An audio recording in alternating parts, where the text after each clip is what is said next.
আমি এখানে 3 টেবিল চামচ রেডিমেড কাস্টার্ড পাউডার নিলাম। এর মধ্যে আধা কাপ পরিমাণ লিকুইড দুধ নিলাম। পাউডারের সাথে দুধ ভালোভাবে মিশিয়ে একপাশে রেখে দিলাম।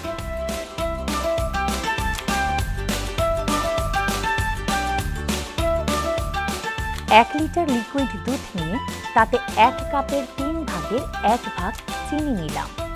চিনির পরিমাণ নিজেদের স্বাদ অনুসারে কম বেশি হতে পারে।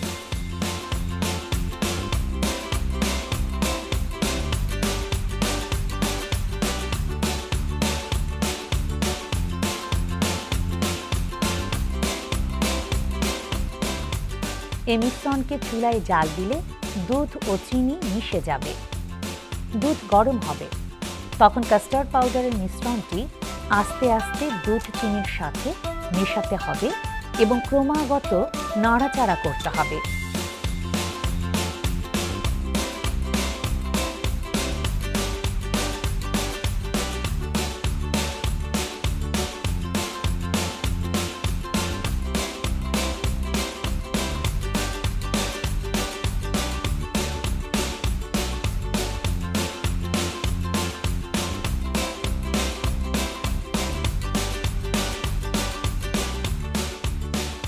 এভাবে নাড়াচাড়া ও জাল দেওয়ার ফলে মিশ্রণটি কিছুটা ঘন হবে এবং একটি সুন্দর রং ধারণ করবে।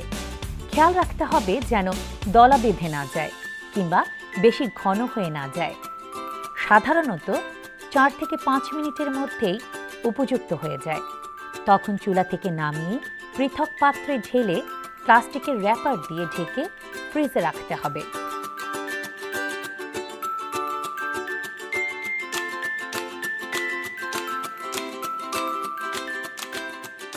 প্রয়োজনে বের করে তার সাথে পছন্দ মতো ফ্রুটস ব্যবহার করে কাস্টার্ড তৈরি করা যাবে।